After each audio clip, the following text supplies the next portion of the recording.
Welcome to Travel Stories on the Milenomics Podcast Network with your hosts, Trevor Mountcastle and Tom Kim. This week, we do a mishmash of random airline mileage run topics. So, Tom, we don't really talk mileage runs now because you've got all the elite qualifying dollars and all those different pieces that we've got to kind of worry about that are exclusive from the actual miles. And also the miles earned are often less than they used to be in what I'd call the heyday. What do you remember most about mileage running? Well, it was almost a way of life. It was another weekend, another mileage run. It was definitely, I do remember the old days where a mile flown was a mile that you would bank into your account, and often also an elite qualifying mile. So, button seat mile was a mile for elite qualifying. And yeah, I think the age of the revenue-based mileage system pretty much killed mileage runs, but that being said, we can still talk about them, and they definitely did occur. They were a fun time in the history of the game. Yeah, I mean, it was the time when, we'd get literally on the plane just for the sake of flying and earning those miles. One mileage run, I think it was our first mileage run that we planned together, was an American Airlines transatlantic sort of nested itinerary. So when we talk about a nested itinerary, what we did was two different tickets. So the itinerary, just briefly, was a round trip from Philly to Dublin and then from Dublin to Honolulu. And Dublin to Honolulu ticket was essentially a nested itinerary within that round trip from Philly to Dublin, which got us, essentially repositioned. Yep. I think if I remember, at least I booked an award ticket, flying from Philly to Dublin on a direct flight. Obviously had a cash ticket from Dublin to Honolulu, and it was pretty inexpensive. I think it was all in business class. I'm thinking it was like in the $1,200 range or so, somewhere in that range.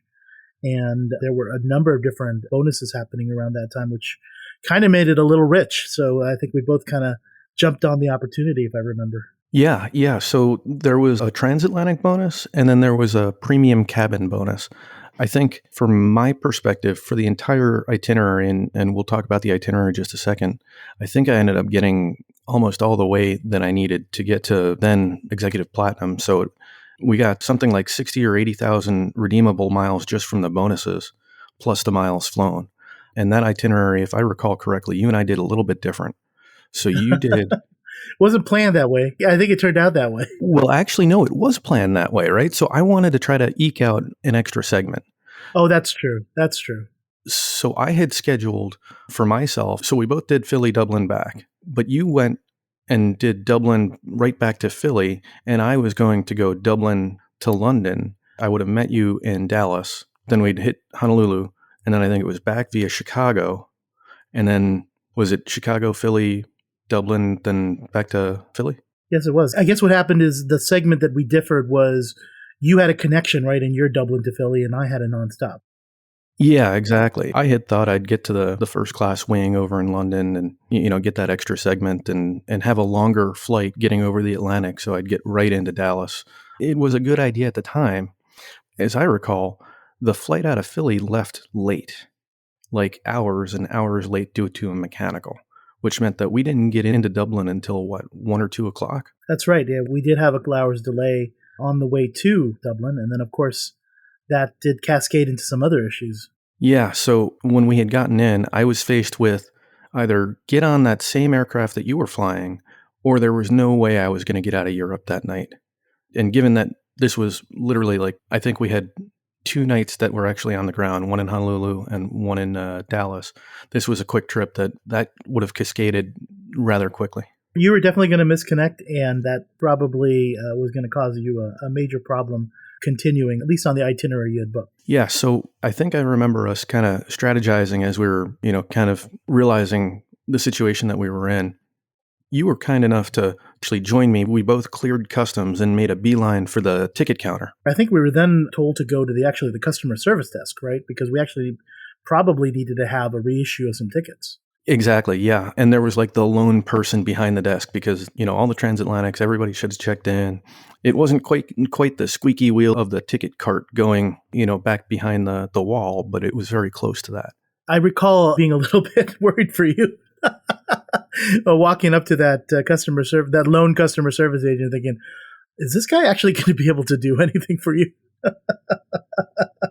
Yeah, I remember that feeling as well. It was interesting because I think it ended up being a good 15, 25 minutes. And you were standing there with me. And then finally, at one point, you were like, dude, I got to get on my plane. I got to get past pre-clearance because Dublin has pre-clearance as well as security. So you could make the flight. And here I am. They're literally calling to the gate saying, hey, I need you to unblock this seat. And because we were in a business class, here I am. I'm like, crap, am I going to get downgraded to economy? How is this all going to work? Turns out that this guy is able to just get me in just in time. And they unblocked a crew rest seat, which on the A330, it was a former US Airways A330 that I guess, had the range to get all the way to Tel Aviv, Israel. But because it was just doing a shorter transatlantic, they pretty much were able to say, yeah, well, pilots don't need that crew rest seat. And so they were able to open that up for me. And then the races were on. Yeah, I think I stuck around long enough to hear them say that they could potentially open up the crew rest for you. Obviously, that wasn't something that was happening immediately. They needed to get some permissions and such. But I think I realized it looked good that you were coming. I did make a beeline for pre-clearance. And, interestingly enough, speaking of mileage runs and this topic that we're on today, this was probably the one and only time I've had an actual interaction with a customs official about what the hell I'm doing on a mileage run. Because, this guy, looked at my ticket, he looked at my passport, and he was like, what are you doing? You just got off this plane. You're going back to Philly? What kind of crazy thing are you doing? And I was more than happy to explain it to the U.S. pre-clearance customs agent, hey, I'm earning some miles. This was a really cheap business class ticket. I told him, hey, it was about $1,200 and I'm going to earn a whole bunch of freaking flyer miles for this. So I just decided to just take this flight. And he seemed to understand the logic behind it. Fortunately, I was able to be convincing enough that I wasn't doing anything nefarious. And I was like, oh, by the way, there's a guy right behind me who's doing the same thing. So hopefully I greased the skids there for you as you were running through Dublin Airport. So they didn't ask anything about that. By the time I got my boarding pass, I had Quad S. And this is the first time I got it. And I think, correct me if I'm wrong, actually, I'm not even going to try to say it. I used to think Quad S was selected for secondary security screening. I don't know if that's actually a fact. I just know you get 4 S's on your boarding pass. You get to prepare for the TSA massage or whatever the Dublin equivalent is. So I get that, and I'm running up to security. I'm negotiating with the people in security, in the security lines. I'm like, hey, I'm really trying to make this flight. It's the last flight to the U.S. today. Really trying to make this. And people are so kind. I get through. And I make it to the pre-clearance and I walk up and I'm like, hey, I got this Quad S. I have no idea what the heck, additional stuff you do. You tell me what to do and you got it because I want to make this plane. And the guys are like, dude, chill. They're like, okay, take your shoes off, other fun stuff. And for reference, this was 2015. So I think security is different now compared to how it was. I think it was a little bit easier back then compared to now where you've got like that additional screening for any flights going to the US, whether you're going out of, De Gaulle or, Paris, London or Frankfurt or wherever. Now you've got that additional level of screening. In 2015, I don't think you did. It was Dublin Airport and not, Heathrow. That's true. That's true. So if it was Heathrow, I would have just gone to a hotel instead of trying to make that flight. There was no way you were going to do this at Heathrow. This probably only worked because it was Dublin. Exactly. So make it through pre-clearance, make it down. Didn't even see if they had a lounge because everybody was already lined up to get on the plane. I think I ran into the gate agent who was on the radio and she's like, oh, you made it. Hey, cool. I think she was like, skeptical that I was going to actually make it. So, that was kind of a nice little end to that little interlude of a story, being able to make that flight. But somewhere in the course of either that run or the ensuing flight, I messed up my back. And by the end of that flight, I couldn't stand up straight. I think I remember chatting with you up in the forward galley because I was just in so much pain. Mm-hmm. I do recall that conversation. And that's when I kind of brainstormed. I mean, really, we brainstormed kind of options. And I remember learning about this particular caveat in the contract of carriage. I believe it was from Jean, who writes Le Chic Geek. I think she was the one that turned me on to this. not, when we were on the flight, but she had shared a similar experience where essentially the concept is a trip in vain. So most people get on a plane for a particular reason. In this case, I had kind of ginned up the reasoning was for a meeting in London on my layover. And so I called up American and I said, hey, I was barely able to get back to the US. I wasn't able to get to London for my meeting. I would like you to cancel this trip as it is a trip in vain. And I was somehow able to get them to link both the Dublin itinerary and the Philly itinerary. And over the course of another few weeks, I was able to work with them to essentially give me the mileage credit.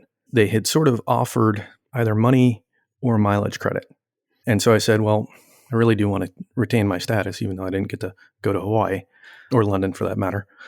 So they were able to give me all the bonuses and all of that mileage credit that ended up being elite qualifying miles as well as redeemable.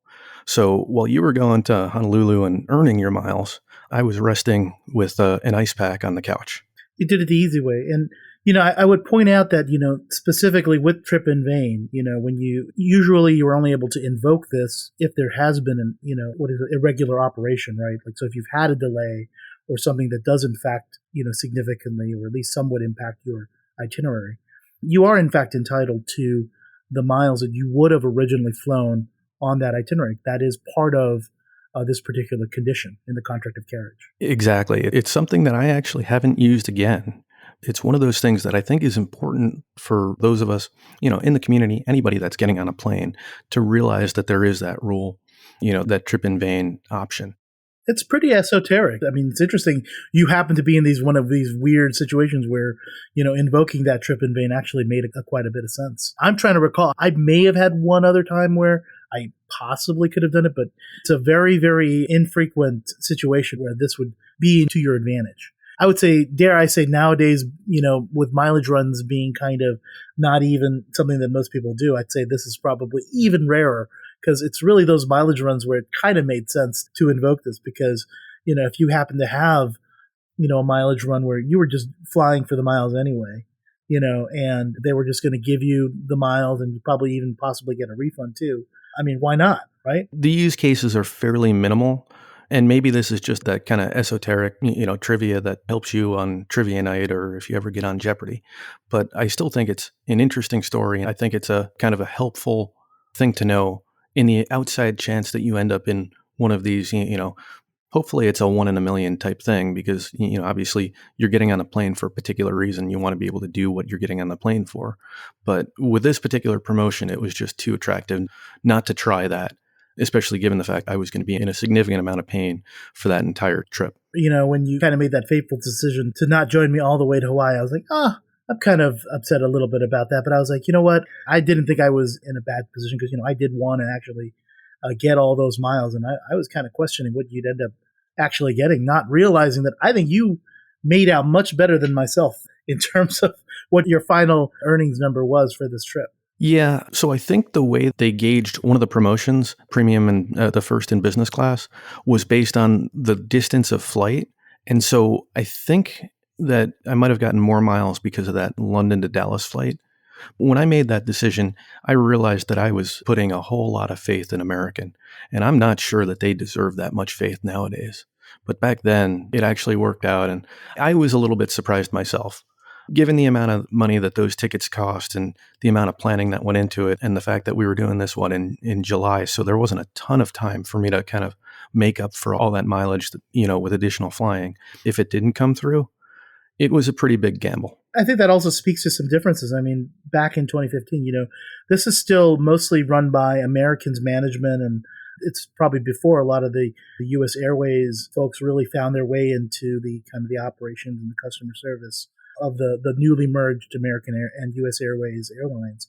And I do remember this kind of being part of the golden age of AA, where I, up until I think about 2014, had not even been an AA flyer almost at all. I think I had a relatively bad AA experience during my first flight back in college. And I was like on an MD-80 thinking, oh, wow, this thing is not really all that nice. And, I'm not that big a fan of American. So I just never flew them for probably 15 years or so.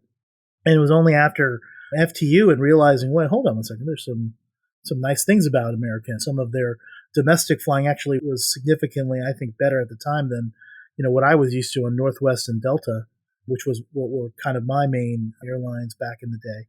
I kind of made the switch. I was very happy during that period.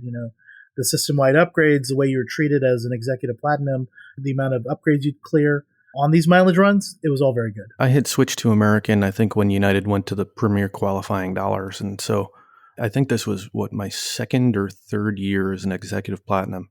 And I agree with you. I had a similar experience. My first job out of college, out of grad school, they flew me out to, I think, Vegas. It was back-to-back MD-80s in the back, right between the two engines. And I was like, I have no desire to do this again.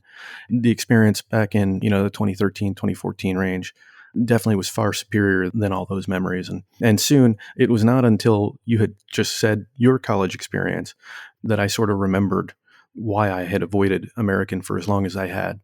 So, Tom, do you want to just share, since, this is travel stories and not trip in vain stories, do you want to share the rest of that experience that I kind of missed out on, getting back to the States and then onward to Honolulu and back to Dublin? The most memorable thing, quite honestly, about that whole thing, one, I remember going to the Honolulu Costco, and I think you had asked about Hawaiian shirts. I remember sending you some pictures of Hawaiian shirts if you wanted to buy any. And I did load up on some of, the usual Hawaii Costco stuff, I think some macadamia nut Hershey's Kisses and some other things. But, the most interesting thing about this was I completely made a goof. This being an international trip, at the time I thought I was being smart because I had this one wallet that had my passport and all my, priority pass card and, my frequent flyer things. And then I had my, my normal, everyday wallet that had my driver's license and, all my other regular cards, my daily driver stuff. And of course, itinerary ending up in Philly, and I don't live in Philly. I live in Fairfax on the Virginia side near DC. Of course, I had booked a very, very, as per usual, a nice little National Rent-A-Car Emerald Isle reservation. And I walk up and I realize I was so smart with my international wallet that did not have a driver's license in it. So how was I going to rent a car and go home from this Philly trip? I remember that being the most memorable thing about actually the rest of the flights. I literally messed up. I did not have a way home. What I ended up doing just last minute was I got on the SEPTA and went downtown to Philly, and I grabbed an Amtrak train. I was able to get, I think, not the Northeast Regional, but actually one of the interesting other routes that run between Philly and actually Manassas, which is a little bit closer to Fairfax. And this one had a dining car on it, which I remember being kind of fun. So I was like, oh, I picked that one. And I actually remember having a nice little sit-down dinner on Amtrak on the way home. Fortunately, got some of my relatives to pick me up from the Manassas and Amtrak station. Somehow that seems like a really fitting way to end a mileage run. You've got planes, trains, and we took an automobile up, so it had the trifecta. Did you get any boats in? I don't think I was on any boats in Hawaii. No, it was I think it was just an overnight in Hawaii, if I remember. Unfortunately, most of the equipment, was kind of uninspiring American domestic first class stuff. So nothing too significant there either. As I recall, that flight that we had from Dallas to Honolulu was the old 767 with that, I think it was a 767 with the angled lay flat seat. That's right. I mean, I think those DFW to Hawaii flights, because they fly a wide body to Maui as well, I think those were like the last seats to get upgraded in the entire fleet. Maybe Lima was further behind, but it felt like they took forever to upgrade those. Well, it's funny that they did upgrade them. They didn't really last that long because, they upgraded them to those, I think, Thompson Vantage seats. They only kind of stuck around for a little while. Like, I think they knew they were going to retire them soon because they didn't actually even put an in-flight entertainment in business, if you remember. They just had iPads. Well, my recollection was because that particular aircraft style just couldn't support the full electric needed for the full IFE. Well, for whatever reason, I just remember it being like, these don't seem like they're going to last that long. No, it's a fair point. I did fly that particular product on a different mileage run from Milan to Miami at some point. I didn't mind it, though. I actually felt like, other than the fact that they take everything from you, like, an hour before you land, anytime they had announcements, it didn't interrupt my tablet watching. It was almost, there were some nice things about that. American with taking, the headphones and the tablet. You haven't even started descent, but the tablet's gone. The headphones are gone. I do remember they did do the traditional American ice cream sundae cart, which that is something that I do miss. I don't think I've been on an American flight recently where they've had that, although I hear maybe it's coming back. Yeah, I missed that as well. And United used to have that as well. I can't remember if they had an ice cream sundae the last time I was on a plane because they took that away during the pandemic and I think they took a while to bring it back. I dare say that is the one thing, that redeemable quality of premium class on American Airlines and a couple of other U.S. based carriers. They know how to do an ice cream sundae cart. That they do. And once upon a time, domestic first, those warm chocolate chip cookies, I remember them so fondly. And then they started changing around the recipe. And it just, why break a good thing? Because, you need avocados in it or something. I feel like that's what airlines are doing now. There was an interesting tweet thread on Twitter from Ed Pizzarello, who does Miles to Go and Pizza in Motion, sort of, showing a menu on a United flight saying, no, no, no. It was like that. There was like some, sous vide eggs and there was some other frou-frou stuff. And I was just like, you know what, just figure out what you can make on a plane easily and go with it. Oatmeal? Yeah, that works. It's safe. We don't need avocado toast. I don't know. I am probably impressed though sometimes. Like I know in Alaska Airlines, they sometimes have these, I think maybe the sous vide eggs, but they have the shashuka kind of breakfast. And the fact that they can do a poached egg or an egg that's not completely solid, I just find that as voodoo magic for catering on an airplane. Whenever you get an egg that has like a runny yolk. Yeah. No, I can agree with you. And Alaska is probably the outlier there because I think they actually do a really, really good job with their meals. And they do some of that kind of, risky stuff. The challenge I run into is risky stuff, the shashuka and stuff, that's all interesting if you can execute it flawlessly 100% of the time or a very high percentage. And I've had enough of these things, and I'm sure many others have, where they're not even in the 90% range. Maybe Alaska is. And I think you've done a lot of Alaska flying and mileage running, kind of bringing us back to that topic.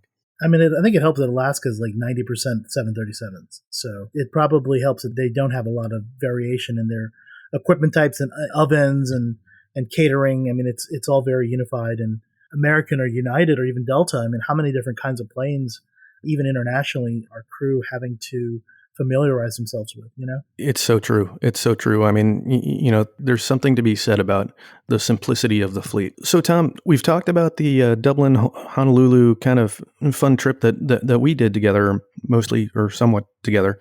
What about one that you've done on your own? I can think of one in particular. It's kind of a weird line.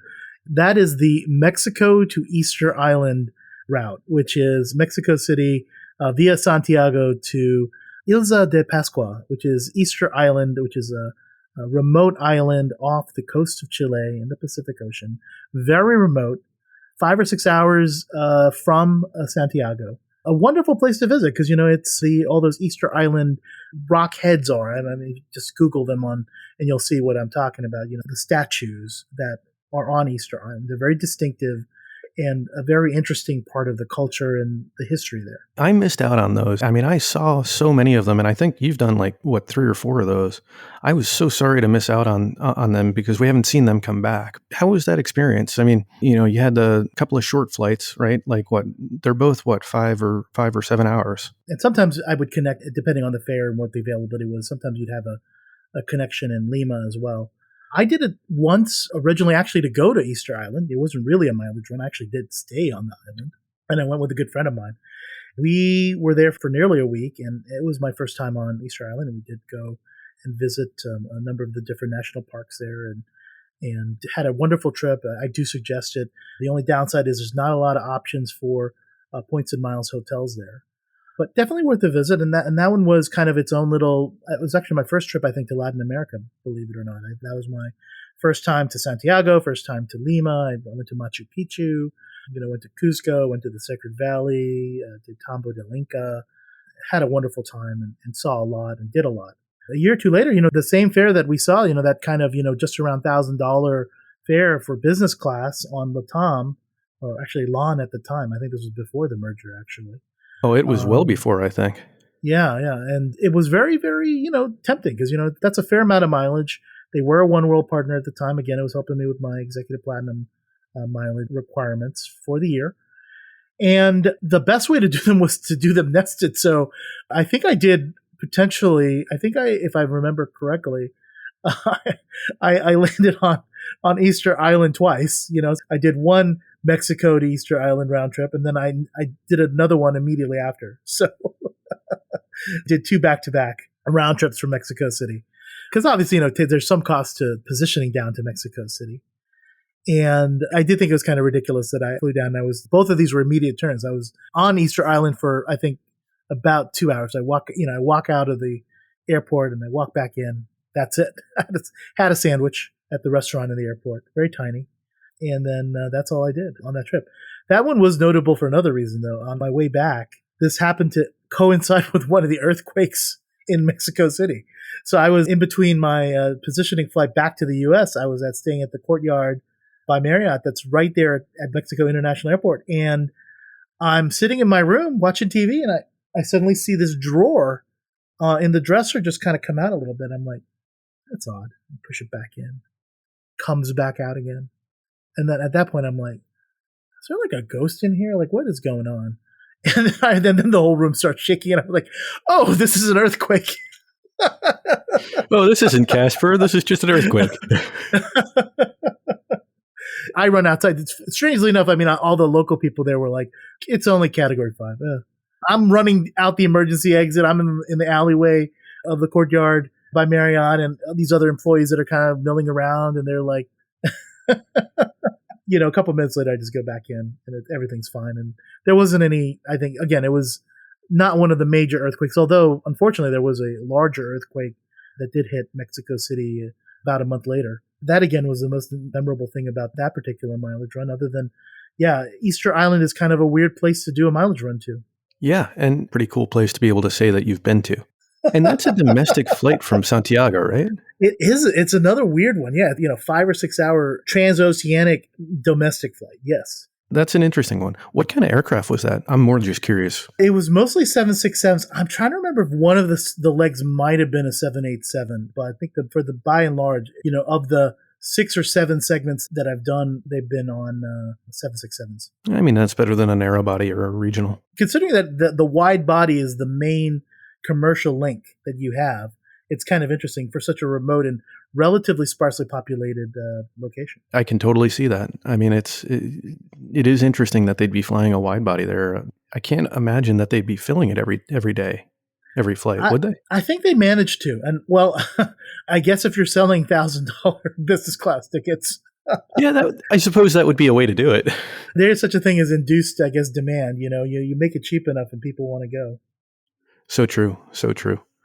So do we want to stay in South America, or do we want to pivot elsewhere? I leave it to you, my friend. So since we're talking South America, fun one that I had was Brazil. So in the year leading up to the Olympics, trying to think, was that 2016 Olympics? Whenever the Summer Olympics were in Brazil, there were some incredible deals. And even before that, Brazil was an interesting place because they don't allow fuel surcharges. I actually just pulled this up last week. If you look at Matrix or at ITA Matrix and you find a flight, you can actually look and see how the fare is made up.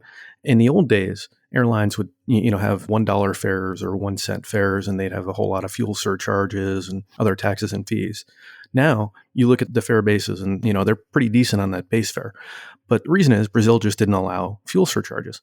So in the year leading up to the Olympics, we ended up doing a repositioning flight. I think it was like $900 down in economy, which was a little bit much for us back then. We were able to clear all our upgrades and everything. Might have been $600 flight down per person.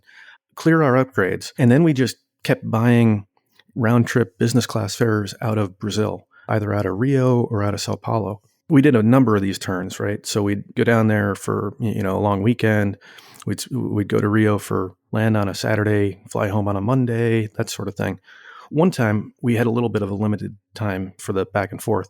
And so we had to fly up to JFK. We flew down on flagship first, used another upgrade to fly that flagship first on the 777-300ER into Sao Paulo. So we get into Sao Paulo. Before we get into Sao Paulo, I had asked them, they had a beautiful steak for dinner. I asked the flight attendant to hold our entrees, and we wanted to have them, kind of a steak and eggs thing just before we landed. And as we're getting off, and we literally only brought one backpack for the two of us, he's sort of asking what we're doing. And I'm like, oh, we're hopping a TAM flight over to Rio, and then we've got a flight out, an American out at 8 p.m. tonight or 9 p.m. tonight.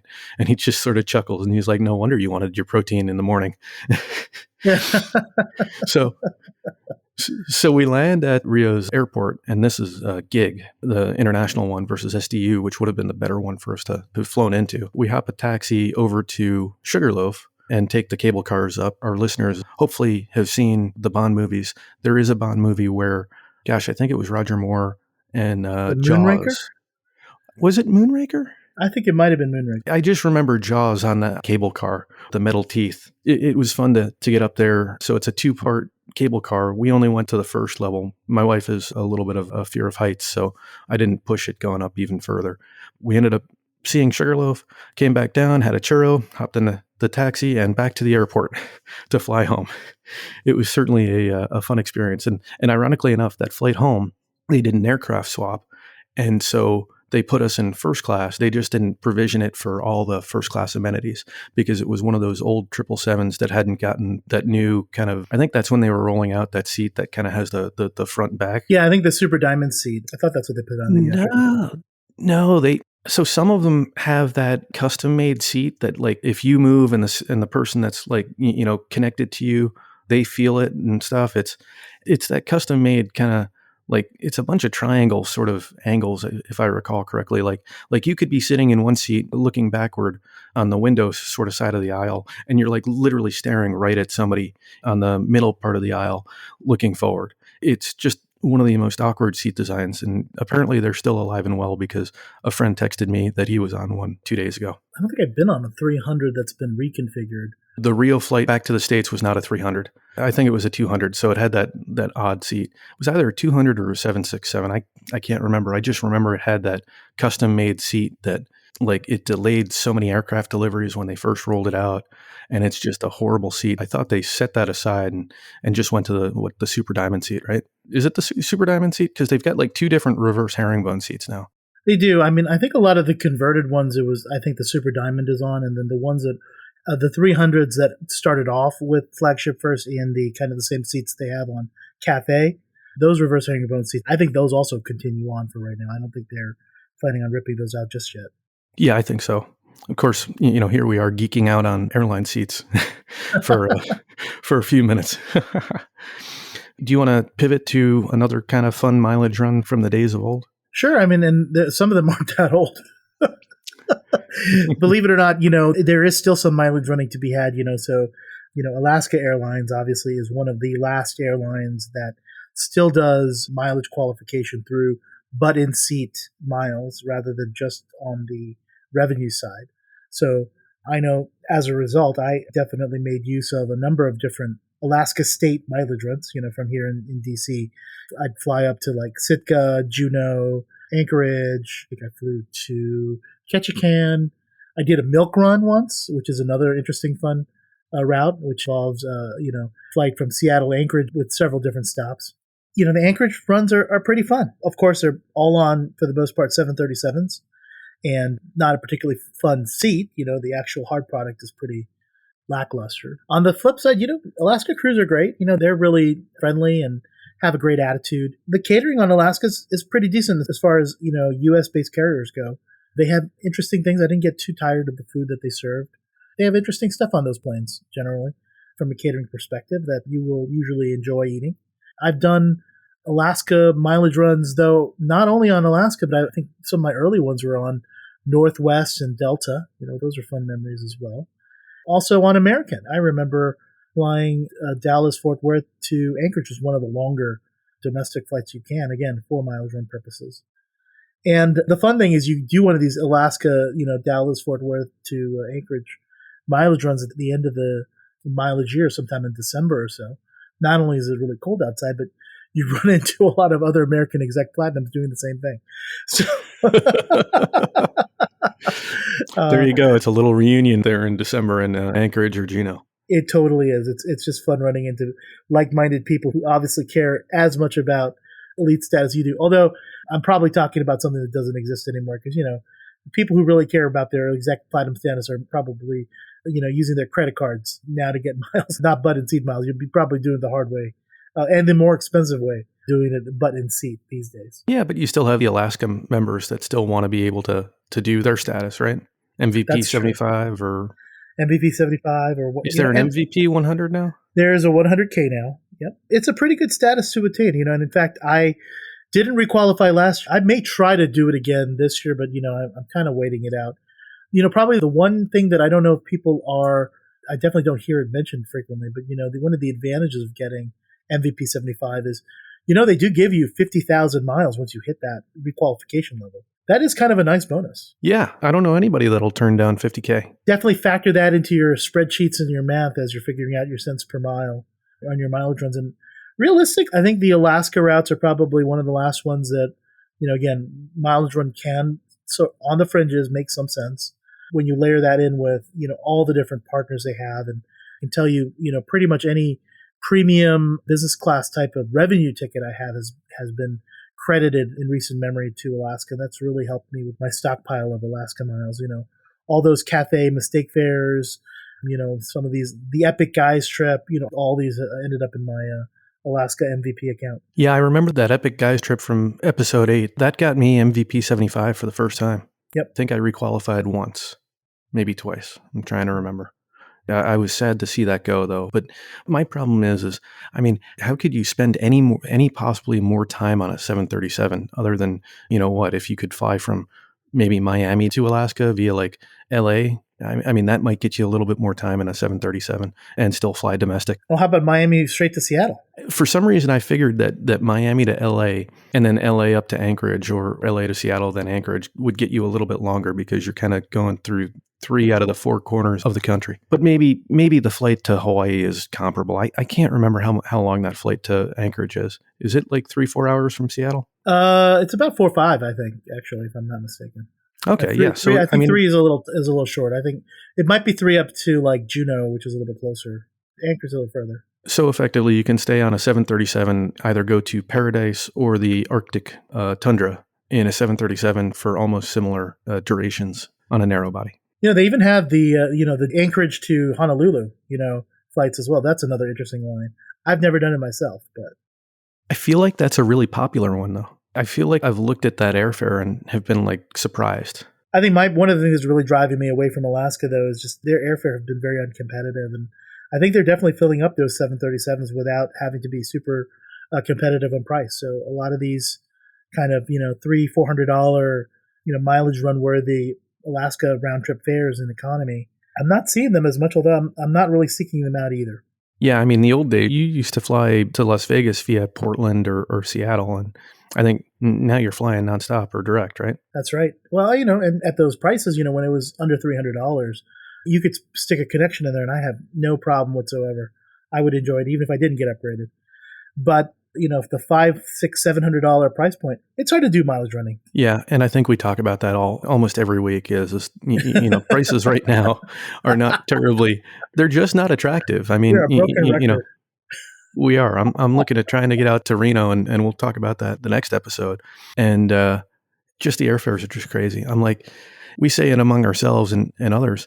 This is when you use your miles. But in my head, I've just got this mental bridge that I've got to jump over, or this mental chasm, I'll say, to actually use miles for a domestic flight. And we're not just talking about 12 or 16,000 miles. We're talking about like 20 or 30,000 miles each way, because even the mileage cost is pretty high. I have that same mental gulf, to go over in order to be able to spend 30 or 40,000 miles on a one-way domestic flight in economy. That's really tough. It'll continue to happen, I'm sure, but we just have to keep being, a little bit more innovative here and there. Even you talk with the, Southwest, we have the Companion Pass. The Companion Pass barely makes it palatable. And it makes it palatable because we're getting 3 people traveling for the cost of 1. I was just going to say, definitely the golden age of mileage runs seems to be behind us. But, so, people keep your eyes out. There's still those interesting examples that are all kind of on the fringe. And I would say where the action is these days is buying, revenue tickets in business classes where, the cents per mile is a little bit more advantageous.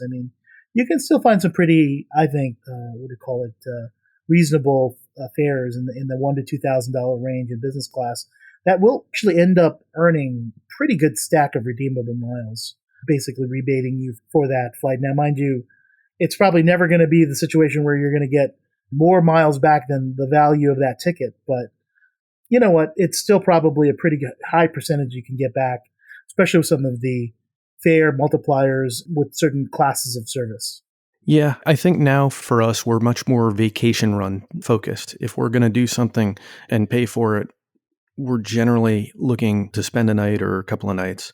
We did that sort of as a partial. We did Cairo, a couple of Cairo fares, good number of them, in fact, back when you could get them for like $1,100 on Qatar. So we'd fly Cairo, Doha, back to the US, credit all that to American. That's how you kind of circumvented the elite qualifying dollar requirement in the first few years of their move to, that revenue requirement. I've been monitoring that, and Cairo is usually a good fares. You usually see either Qatar or Turkish or British Airways. Lately, it's been Turkish or British Airways because everything Qatar is just far too expensive. I don't know what happened, but ever since the World Cup, it's been atrocious in my opinion. But probably about 3 months ago, I was seeing $1,200 fares on British Airways, Cairo via London to the Washington, D.C. area, either Dulles or even BWI or Philly. And, then I saw probably about 2 months ago, it went up to $1,500. Last time I looked, it's $2,000.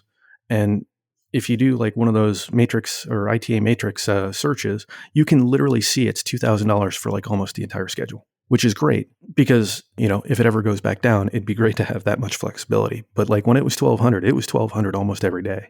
British Airways is definitely one of those partners with some really good earn rates for premium cabins on Alaska Airlines. Mind you, you have to fly British Airways and enjoy their business class, which, can actually be pretty decent, although they still have a ton of aircraft with the yin-yang style of business class seat, which is, if you're traveling solo, could be a little awkward where you're having to face a stranger for takeoff and landing. Yeah, or you get the honeymooners seat in the middle with Jack from accounting. And of course, you get the wonderful British service with that occasional surly attitude. Well, sometimes you get English high tea as well, so clotted cream and scones isn't horrible at 40,000 feet or whatever we're at. And back when I was an executive platinum, I got more operational upgrades on British Airways than on any other airline. I was surprised I think I had like 4 or 5 operational upgrades, and I didn't fly British Airways terribly often.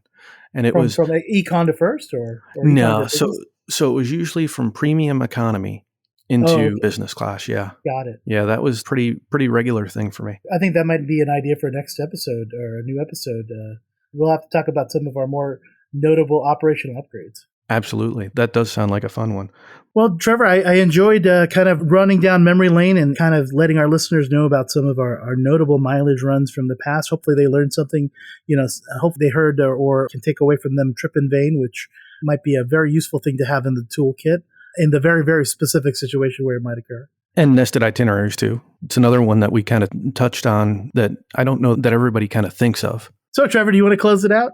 Yeah, I suppose we should. Well, that's the show. Thanks for joining us, and we hope you enjoyed listening. Join the conversation. Become a Milenomics Patreon member and get access to even more in-depth miles and points travel content. Until then, we hope your next story is a travel story.